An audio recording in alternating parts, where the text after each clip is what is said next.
course, you're not as old as some of the people I've interviewed. I think the oldest one I've interviewed so far was 101. But I do think that you had some significant experiences and in some areas that would be worth keeping for our libraries. Now, first of all, tell us your parents. Benton Trevethan and Valley Irene Combs. Now, they were both from sort of in the Hardin area also? Callaway County, up around Alamo. Uh-huh. They were both born near Alamo. And then Mother's father moved to Hardin when she could go to high school because they had a new high school there, and they moved there in about 1912. That was the second high school in the county, and incidentally, of course it was in Callaway, but there was only one high school in Callaway then. That was Murray High. And any number of people moved to Hardin and or boarded at Hardin. I remember one time Homer Holland told me, and Homer was the famous coach of the Sharp Green Devils of 1938 who won the first state championship that a Marshall County school was to win.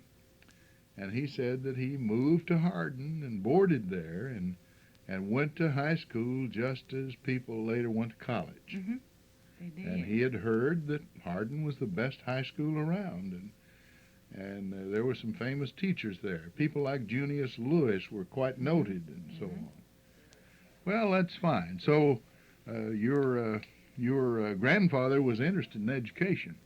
It's always amazed me how Kentuckians and even Americans were so interested in education. Just one example would be in New England. They landed at Plymouth Rock. It was nearly 1621, December 1620. And then by 1636, they had established Harvard College.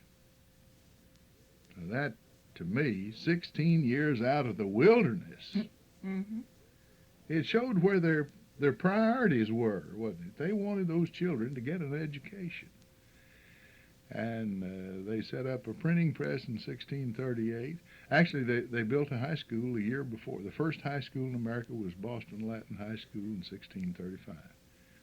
Now, even more amazing to me, although the country was a little older then, but they crossed the Appalachians. A group of hunters were at the site of Lexington, Kentucky, when the news came that late in that summer, that way back on April the 19th, 1775, that there had been the Battle of Lexington. So they named that spot Lexington. And 5 years later, they had the first university west of the mountains, Transylvania. Ray, I'm wondering if it's part of that was because most of the people who came here were from England and Scotland. Most of them were Protestants that came on down into this area. And I'm wondering if that had something to do with it. Oh, evidently, no doubt it did. There are teachers and preachers both on both sides of my family.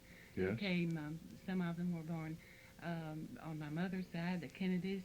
My great-great-grandfather came to, my great-great-grandfather, that's right, 3 greats back, was born in Kentucky in 1787. And so they had come down, evidently the Ohio, to Nelson County. Yeah. And he had drifted on down here by 1818 into this area. That was the very, very beginning of the purchase region, because it wasn't bought till the 19th of October that year. That's true, but his father and his grandfather both were in the Revolution, and they were spies, or they fought with the Indians, George Rogers Clark and the Kentucky or Virginia militia. Well, yes, and they went up into southern Illinois. They won Illinois. They won the whole Northwest, actually. A lot of people don't realize how great that was, and with about 180 men, Clark took what later was to become the states of Ohio, Indiana, Illinois, Michigan, Wisconsin, and Minnesota. Mhm. Now, all of that area changed hands. Now, Virginia ceded her claim, of course, in the Old Point Comfort original. Well, it was the Second Amendment to the Charter, really, of 1606. But Virginia was told that their land ran from sea to sea. Mhm. So they really could have claimed all the way to California. And in order to get the other states to join the Union under the new Constitution in 1785 or 1787, Virginia ceded that. The Great Northwest Ordinance of 1787 gave that to the United States if all the others would join in and form a new nation under the Constitution which they had just finished at Philadelphia. Well, that was certainly a magnanimous decision. Virginia is called the mother of presidents, and really, in one way of speaking, it's the mother of the United States. Mhm. Well, what's amazing to me is how those people that in that time, before 1800, would just drift on down to West Kentucky, across both rivers, Oh, yes. and into what is now Marshall County. It's stunning to many people to note that Thomas Jefferson's sister, Lucy Jefferson Lewis, is buried right over here near Smithland. And, of course, you've probably read that horrible book, horrible in some ways, about Jefferson's nephews Right. and the crime that they committed over there and the murder of some slaves and so forth. Now, my father's people, the Mannings, came up, and the Trevethans came up through Tennessee. Was Trevethan a French name? No, Trevethan, it was Trevethan, and Wales. Yeah. Welsh. Yes. There's some Welsh background. Yes. I'm just all Scottish, English, and Welsh. That's about it on both sides. Well, of that's my about family. as British as one could be. About as Protestant as you can get, too. Yeah. Well, oh, that's wonderful. That's one. And you have helped some of our genealogists of the future. And you're eligible to be a member of the DAR if you Yes. aren't. On both sides. Through the Mannings, that goes back to Colonel Calloway. Colonel Calloway, Yes. who was with Daniel Boone, Yes. and one of the Boones married a Calloway, Uh-huh. Calloway's daughter. Yeah, that's fine. Well, you've certainly traced your ancestors way, way back. Now, let me ask you quickly about, you went to school in Benton, I presume. We went from, I was just a baby, we went to Dawson Springs, and then where my father... We worked in the bank. Incidentally, my father finished the 8th grade, but he was as well educated as anybody I have ever seen to not had any more formal education. He went to work young. He had to at 12 years old. And anyway, he has always been, he was always interested in any kind of education. He served on even the State Board of Education. I always said he was a natural banker. Well, he was that too. Probably not in the sense of, my father wanted to help people, and he could do it helping them with their financial troubles. A man at Murray one time told me, I guess this is a compliment, but he said that Loman Trevethan is the George Hart of Marshall County. Well, that could be. They meant it for a compliment. Yeah, vice versa. That could be turned around. But he was an unusual person because people in this county just, even now, so many people, every time I go out, somebody will say how much they thought of my father because they helped them do so-and-so. Yeah. Well, it's amazing what a low loss ratio he had. Of course, in some ways, after the Depression ended and World War II was over, we always had good times, and so everything was a favorable era. But George Hart told me once that he and Loman had about the same philosophy. He said that, they'd make loans on the basis of who you were and who your parents were, and they knew the background. I know when my mother was sick, I went to Loman on a Tater Day, 1951. There was 4-inch snow on the ground that morning. I remember that very well. And I said, Loman, I need $1,000. My mother's in the hospital. She's been operated on. I've got to pay the bill to get her out, and I don't have the money. He said, just sign your name here. I said, you mean I don't need any co-signers? Nope. Nope. He said, I'll risk you. And, of course, I understand you can't do that with everybody that walks in the door, certainly, but, and George Hart would do things like that, too. Daddy was a reader of character. Mm-hmm.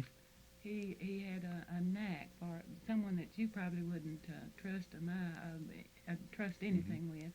He would lay it on the line to them until they felt like they were obligated to keep his trust in them. Well, I once heard him say that, and I heard Mr. Hart say almost exactly the same thing one time, that he'd rather make a note on character than on a fella that had a lot of property, but if he was trying to beat you, yeah, you know, still you'd be in serious trouble. Well, enough of that particular reminiscing, I guess. Now, I first remember you when you were beginning, I think, as the first music teacher in the Marshall County school system. I think I may have been a junior that year. Would that have been the fall of 39? That's when I started. Fall of 39. Now, tell us something about how big that job really was. Well, in the first place, it was I pioneered it. It never had been done, so anything I did was going to be something, just anything. But it was quite a task. There were 45 one-room schools in Marshall County then. And we still had 6 high schools. 6 high schools with 12 grades. Well, the first year, well, both years, the grade schools, the one-room schools started a month earlier than the high schools did. So I had that month. I visited each of those twice during that time. We learned a song. We listened to music. I gave them a music appreciation lesson. And then I taught them enough about music in general, just to get them interested in wanting to. Some of the teachers could sing. Some of them could carry it on. But even though I wasn't there. But at the end of that month, I had to leave them. But I gave them everyone that much. We learned God Bless America. This was right before the war, and we were getting patriotic. And the national anthem. Every child in Marshall County learned those 2 songs. And then I remember one of the music they listened to was the Peer Gynt Suite and the Nutcracker Suite. Those were 2 things that Edvard Grieg. Yes. And was he one of your favorites? He was one of my favorites. And then I went on to the high schools. You had built up quite a reputation and some little name in this area as a singer with the big bands, had you not? Well, from the Murray State. It was enough to give me I got on a little ego trip there. I sang with the first dance band. There had been another dance band. There hadn't been a vocalist with it, but there had been a dance band. What was that? Was that? That was the Cannon. Now, Leroy Offerman band was the one I sang with. But Cannon had been there first. He was there first.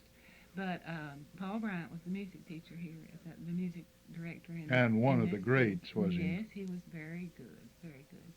But also in high school, I had sung quite a bit. I sang before I taught. Music was in our family very much. We had a piano, we had a Victrola. We went to musical shows in Paducah when we always had a car. Everybody else went on trains. Don't ask me anything about trains because I don't know. As far as the only train ride I took was from here to Hardin to my grandmother's and back. I guess your dad led singing in more revivals than anybody had ever lived. True. And I evidently was born singing nearly. But back to the big band. Yes, I sang in college. Then when I didn't want to make a teacher, but that was all there was to do at that time. This was right at the Depression, no money, nothing. I wanted to go to Michigan or to Northwestern and be a newspaper. I wanted to go into journalism. Well, to make a long story short, I got a minor in journalism in college, but I did participate in music very much, in the band and the whole works. Well, then when I started working down here that year, the Calvert City wanted a band. Well, for goodness sakes, a band is a whole job in itself. That's right. There were 3 or 4 of the high schools where Now you couldn't even spend a whole one day a week. I would have to use my noon hour going from one school to another, so I could go twice a week to each of the high schools. I did that, but it was difficult. Gibbertsville and Birmingham were close enough that no, Gibbertsville had already been. That's right. There was no Gibbertsville school at that time. Gilbertsville and Birmingham closed. The last year they operated was Birmingham and Calvert City absorbed Gibbertsville High School. Yeah. That's the way it was. And but in every school I had all the grades. I went to each group of grades, and we had rhythm bands in the first grades, and then we had courses and everything in the others. Got to high school, you had a boys quartet, a girls trio, a chorus, and all this in all 6 schools. Yeah. Well, it did pretty good until Christmas, when I had to be everywhere at once. Everyone wanted a Christmas program. Everyone. And then I learned, at graduation time, on graduation night, I was supposed to be at every place, and I couldn't. But usually there was someone in a school. Now, I know Martha Chester out at Brewers was very good on the piano, and they could, after they once learned it, she could take it over. And in some of the other schools, there were people who would have to take it over when I couldn't be there. But Sure. it was an experience. But then I got married, and the war came along, and I quit school forever, I thought. And then later, I came back to Benton and started working in the bank for 7 years, and then a job at school here. The library. I had worked in a library even in high school, and in the library going to college. I made $15 a month, and that paid for my room and board. And Wasn't that tremendous? $15.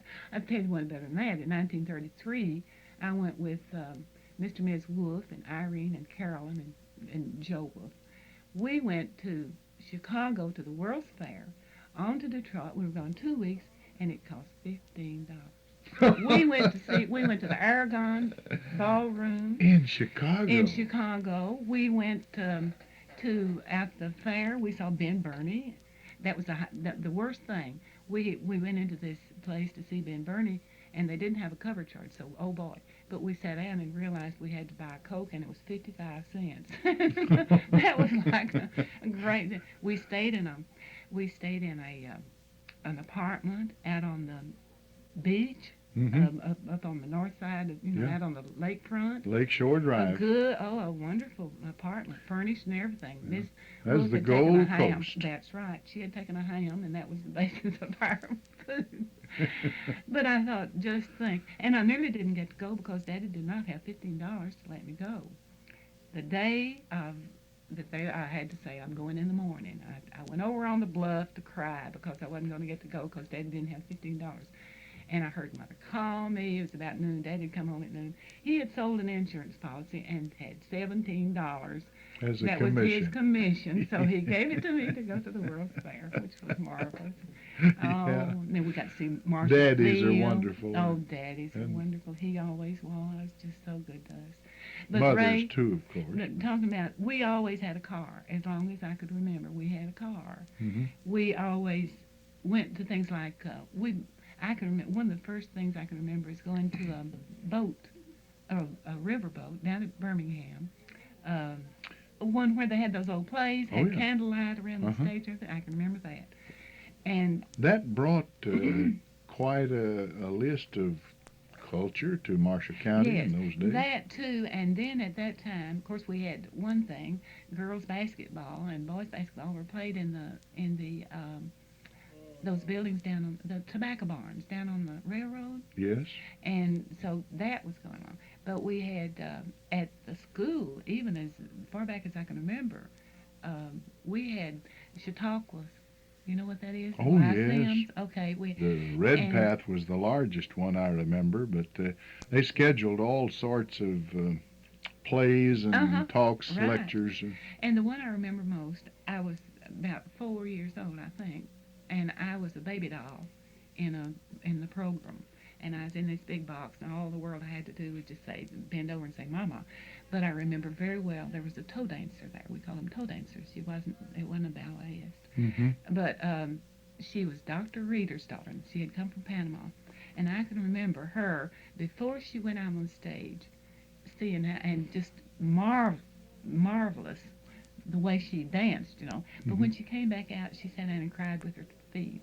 And I can remember that. Just like, Her feet were hurting. Oh, yeah. Well, that's entirely human reaction. I guess so, but it's strange that I can remember that one little thing. Then we went to Paducah to the old Orpheum Theater. We would go down there periodically to see those shows down there. I saw the Sousa's band, and John Philip he Sousa. came to the old Orpheum Theater, and also we saw some New York plays. They brought New York troops down there to. There was a stage that old Orpheum, and then of course later there were riverboats down at Paducah. I have meant to throw in some names here because I know there's some, but I can't. The one thing I do want to tell you that was so typical of evidently just a small town. Every boy here that was in my group, I ran around with a group that lived in my area in town. I was about the youngest one. There were some boys my age, but all the boys we used their double names like Albert Rowe and John Clay and Henry Harden and Joe Pete and Joe Cross, Will Ben. That's a Southern Ben Thomas. characteristic. Used both names. Mm-hmm. Everybody in town. Rural Southern. It's It still is. true. Yeah. Is it? Mhm. Well, good. But that's what this town was. Just a, Oh yeah. Even the big football players like Johnny Mack Brown at Alabama or John David Crow. All You don't just call them the one no, name. You they were say all of always. them. Yeah. But that and Yeah. the Joe Cross Creason, as long as he lived, we called him that, didn't we? true. He was a very dear friend. We were in a senior play together. He was a junior, but we didn't. We had a very small class, and he was in the senior play with us. Mm-hmm. And we had lots of high school plays. We had lots of Yes. them, and it was fun. And before that, though, Idley Connor from Murray had come down, and my father and mother, a lot of their friends were a little bit younger than they were, and they had a lot of music. Mm-hmm. There was at my house there was always a lot of music, and most anywhere we went. Of course, we went to church a lot, and Daddy especially went to church a lot all summer long, leading singing. After I got so old, I didn't go. But anyway, she came down and gave those plays, and they were just wonderful. I can still remember how.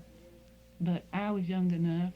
I would learn the song and the words, and Daddy then would learn it for me. Rather than, I was always one. I liked to sing. Now, before we get totally away from it and forget it entirely, when you finished, were you married at the time you finished college? You married No, what? To I Crim? married Curtis Crim. Curtis Crim. Did he go to Murray State? No. His family his family had come in with TVA. Oh, at that time, we were having this influx of people. Oh yes. And he was from Alabama, and we married in 1940, and then he went into service in. Now you had a son. Ben Curtis Crim. Now where does he live now? He lives in Nashville. Nashville. And he has 3 children, and the oldest one now is a junior in college. That's hard for me to imagine. True. And then he was killed. Yes, the day war was August the 15th, 1945. He was a pilot, and he was co-pilot on this day when they took C-47. They were taking supplies up to Berlin from Metz and bringing released prisoners of war back down to Metz. He was the only 2 times he saw action. He was in a glider, and at one time he was a pilot towing a glider. But now, and he was killed in August of 45. Then Ned Pace, whom I married in 1947.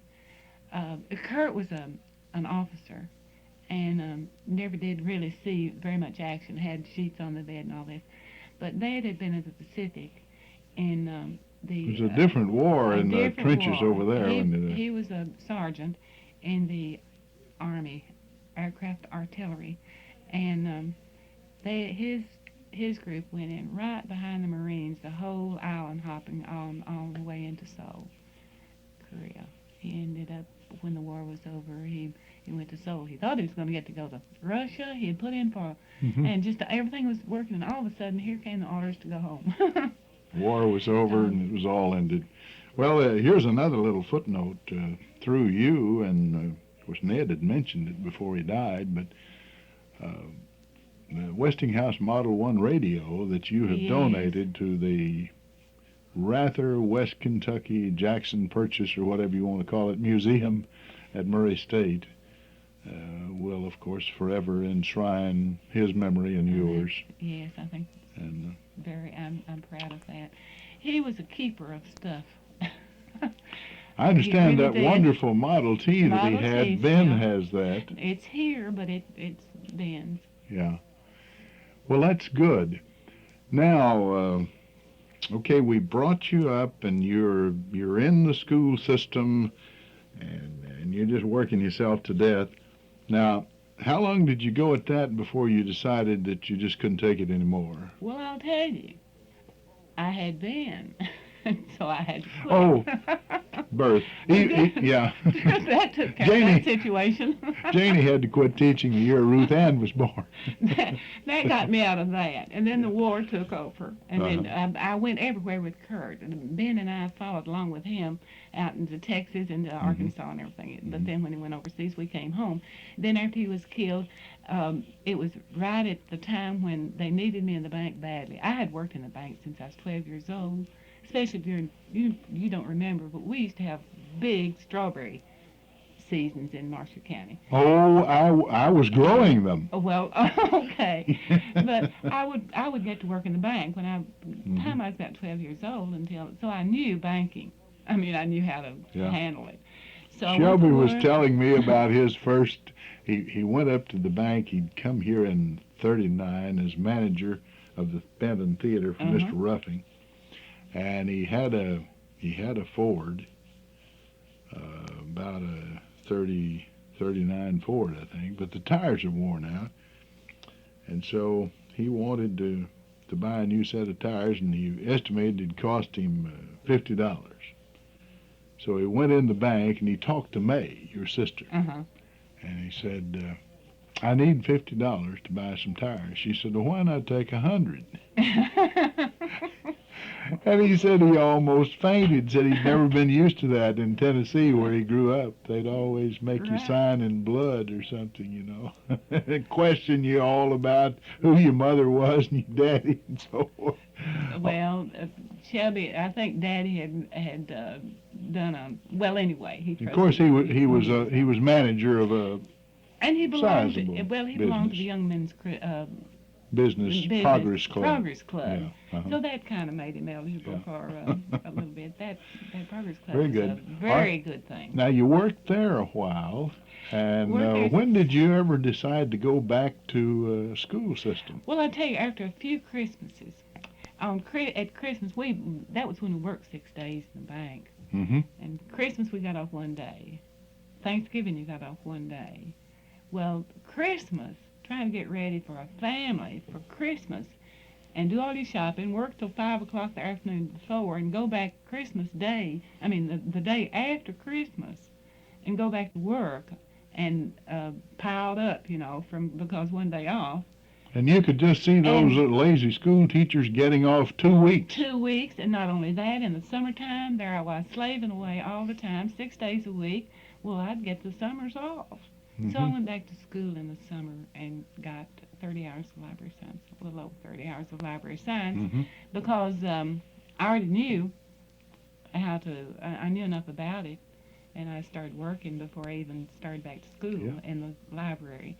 They made us all take at least one library science course when I was graduated from Murray State, and I think that's good. Well, see, when I went, there was no library science. There had been before because Ina Joe Pace was the librarian here when I was in high school, and I. Jonah Gibson was head of the department. That's true. Well, and by the time we went back for those hours that I picked up, Miss Sinner, Rosanna Sinner, was she taught in a she was very good. She was very good. Pikeville College. So after about 3 summers, I had that taken care of, and then I just went just fine, and I enjoyed it very much. And it's so strange that of all the kids that are running around, once they got out of high school, they're all the same age. You know, I can't put them in any place, and I know their names. Of course, they all know me, but I don't know their names that goes with the faces. Yet they're children all over there. Children. I even had I was there long enough that I even had some of their children. Now you saw quite a progress in the system, certainly yes. from the time you started originally, but then when you began teaching. I think the first year I was in the Marshall County system, Dad had rented places here and there, and when I'd been in Callaway, I went to New Concord for a while. But I came back, and I believe the last year when all 8 high schools were operating was 38, 39. I was a sophomore that year, and we still had Gilbertsville and Birmingham. Then when they closed, that left 6.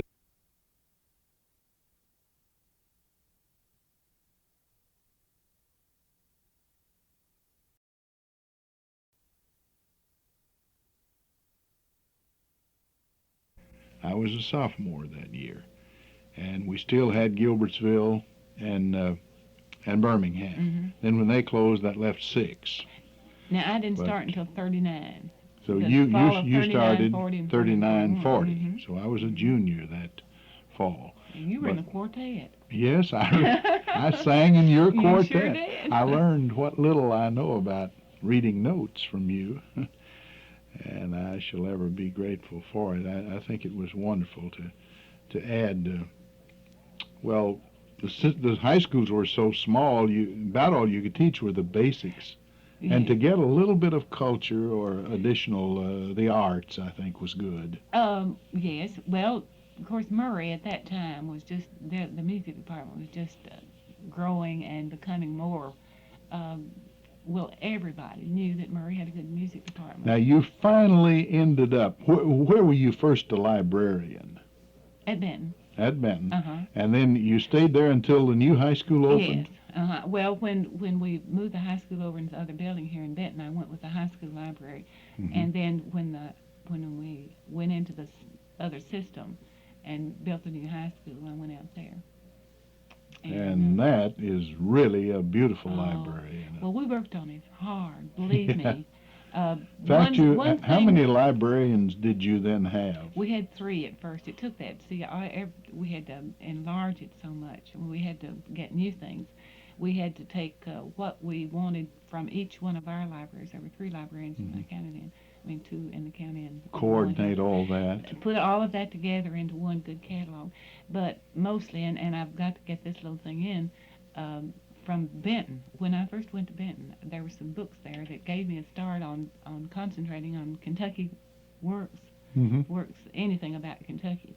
And I took most of that with me, and we added to that. And they have a real good Kentucky collection, and in art as well as books. But mostly the books, we concentrated on that. Very good. You know, a half an hour has just gone bam, bam. Is there anything else you just must say before we quit? Oh, no, I've enjoyed it, really. I had hoped to throw in more names because I think in a thing like this that people do like to have names mentioned. But we just didn't get around to it, did we? No. We got too many interesting side trails. Our guest today has been Margaret Trevethan Krim Pace. Ray, just a minute. There's one more word. There's one more. You won't believe my name and how I ever learned to spell on my name. Margaret Revelle Trevethan Krim Pace. Now that's a whole lot of names. Yeah, 5 names. Well, 5 names. But that's great. And she's been a wonderful citizen in the county, and of course her parents, well, her father was, her mother's still living, and it's been a real pleasure to have her. She's now retired as a librarian from the high school.